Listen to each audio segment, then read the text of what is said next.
Hello everyone and happy STAMPtember. I'm Yana Smakula and I'm excited to join you for today's collaboration with Hero Arts. Here's a look at the Hero Arts stamp set. It is this beautiful 6x8 clear stamp set called Celebrate. We have several large flowers included in this set, several leaf branches, a few dot clusters, and then also a bunch of different sentiments that work for all sorts of celebratory occasions. My favorite one is Happy Birthday to my amazing friend. That's the sentiment I will be using for my card today, but there are also a bunch of other fantastic sentiments included in this stamp set. There are also coordinating dies available, so you can purchase this stamp set together with the coordinating dies or use just the stamp set alone. I do not have the coordinating dies, so I'm only using the stamp set for my project. So let's go ahead and jump right in. I'm first going to start by stamping a sentiment in the center of my panel. My panel is cut to 4 1/4 by 5.5 inches, and I will later trim this to 3 3/4 by 5 inches as I will mount this panel onto a card base, onto a colored card base. I was first using Mini Misty stamping tool because that made sense for that particular part of the stamping. For the next part of the stamping, I'm switching to the larger Misty tool, and I'm also going to use the Positively Perfect Craft Tacky Mat. This is a new tool from Simon Says Stamp, and this is a perfect insert for your stamping tool. There is a video on the Simon Says Stamp YouTube channel explaining this product and explaining how to use it and all the different ways that it can be used. I'm going to simply use it in my Misty as a means to hold my panel. So I'm removing the acetate sheets and I'm placing it inside my Misty stamping tool. The mat has etched lines on the back, making it very easy to align things on it. I'm not going to use the etched lines. I just want a surface, a large surface to place my panel on, like so. And next, I'm going to use the flower stamps from this stamp set and stamp beautiful flowers around the sentiment, framing the sentiment in. I will end up stamping 6 flower images here to create the background for my card. Since these are brand new stamps, before I make an impression with a new stamp, I use my fingers and I sort of season the surface of the stamp. And what this does is it allows the stamp to grab the ink a little bit better and transfer that ink a little bit better onto the paper. I'm using Memento Tuxedo Black ink for stamping today, and I'm double stamping pretty much every single image onto my paper.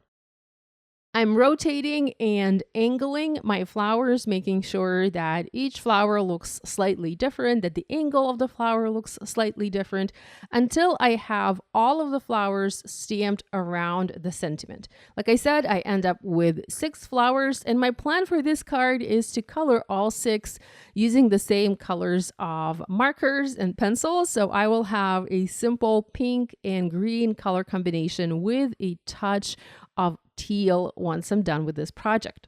These flowers are beautifully sized and they take center stage on an A2 card beautifully. If you wanted to stamp just a single flower or maybe stamp several flowers from this stamp set, cut them out and create a beautiful floral cluster using them.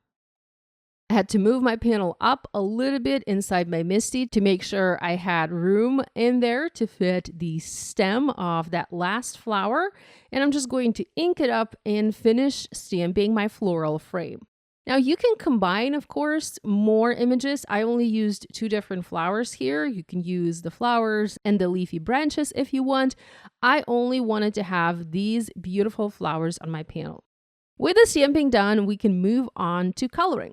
I'm going to use 2 coloring mediums today, Copic markers and then colored pencils to add detail. I'm first starting with the Copic markers and I'm doing simple coloring by applying the color onto the tips of the petals and then fading that in toward the center. So the tips of the petals are going to be dark pink and then the base of the petal is going to be almost white. I'm using RV13, RV10, and RV00 pinks to color those petals.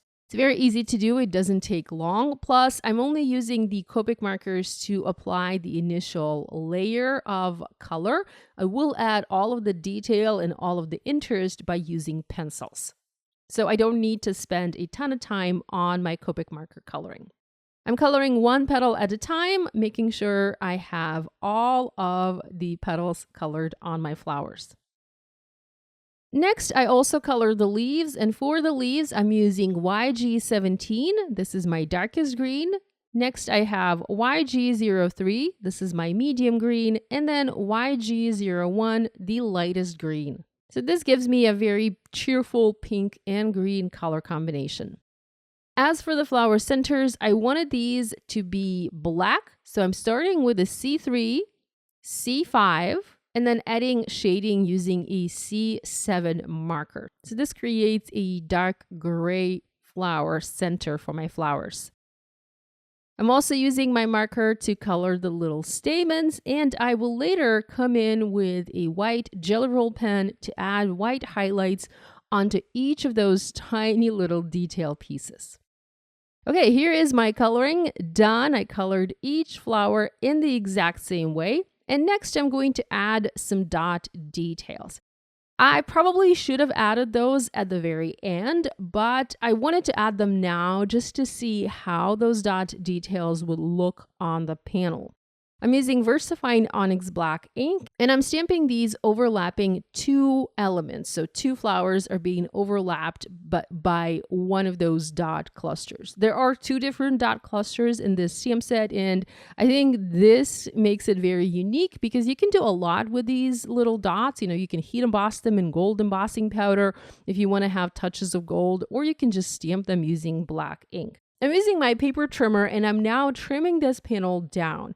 I wasn't sure at first which size panel I wanted, so I kind of trimmed it a little bit on each side. And I ended up with a 3 1/4 by 5 inches. I did that so that I wouldn't need to do extra coloring with my colored pencils. So now I am moving on to the colored pencils. I have already colored one flower. I've added detail to one of the flowers using my colored pencils. These are Polychromos by Faber-Castell. You can use any colored pencils that you might have in your stash. And remember that you can always color with colored pencils over your Copic coloring, or pretty much over any other, coloring medium. If you like to do watercolor, you can color with colored pencils over watercolor. Now, the trick to coloring with two different coloring mediums is selecting the paper that would work perfectly well. Well, I guess perfect, you can't really say perfectly well. That would work the best for both coloring mediums. My coloring is done on Neenah Solar White 80-pound cardstock. This is not the best paper for coloring with colored pencils, but it works okay. It also works well for Copic coloring, so this is the reason why I selected this paper. When you are coloring with colored pencils, it's best to have paper with a little bit of tooth to it so that the pencil has something to grab onto. Like I said, Neenah is not the best paper for that, but it works. It still works, so you can still have great results. So I finished coloring the flowers. I finished adding detail to the flowers using my colored pencils, and now I'm using green colored pencils to add detail to the leaves. And again, I'm doing the exact same thing here. I'm just adding flicks from the dark to the medium to the light. So I'm not coloring the entire petals. I'm just adding, or the entire leaf areas. I'm just adding detail, and I'm darkening the tips of the petals or the base of the leaves. I added foam adhesive squares from the back of my panel, and I foam mounted the panel onto a sea glass colored card base from Simon Says Stamp. At this point, I realized that I wanted to add some splatter. I remembered that I wanted to add some splatter onto my panel, so I used Simon Says Stamp very, very low-tech tape to mask the edges of my card base. And here I'm using white splatter product to add splatter onto my card. There are many different ways to add splatter. My favorite way is to use a water brush. This way I can control how much water I'm adding to the white pigment, and I just tap onto the water brush with my finger. This way I am adding really small, really fine splatters onto my card. And this is exactly what I wanted. I just wanted to add some white texture, a little bit of white dots onto my flowers. I do have a white background, so the white splatter isn't really visible on the white background, but it does show up nicely on the pink flowers and also on any of the black stamping. I tried to avoid the center area where I have the sentiment stamped, and I think this turned out beautifully. So here's a look at this panel with all of that beautiful splatter.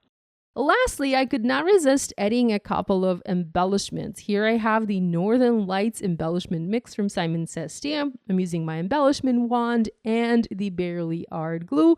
And I'm just adding a few embellishments here and there to help finish this card and tie everything together. So here's a look at my project created with the Simon Says Stamp and Hero Arts exclusive STAMPtember collaboration set for 2024. Thanks so much for spending time with me today. Love you guys, and I'll see you again next time. And again, happy STAMPtember!